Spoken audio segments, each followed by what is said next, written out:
Hello guys, आपण आज आलो आहोत पाषाणमधल्या सोमेश्वर मंदिरामध्ये।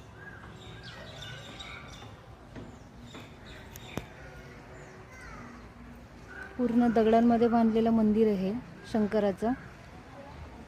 शांत आणि प्रसन्न वातावरण वाटतं इथं आलं की।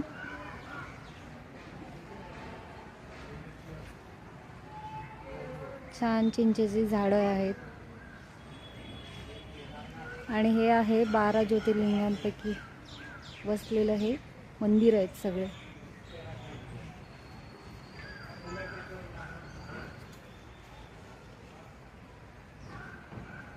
श्री घृणेश्वर वेरूळ,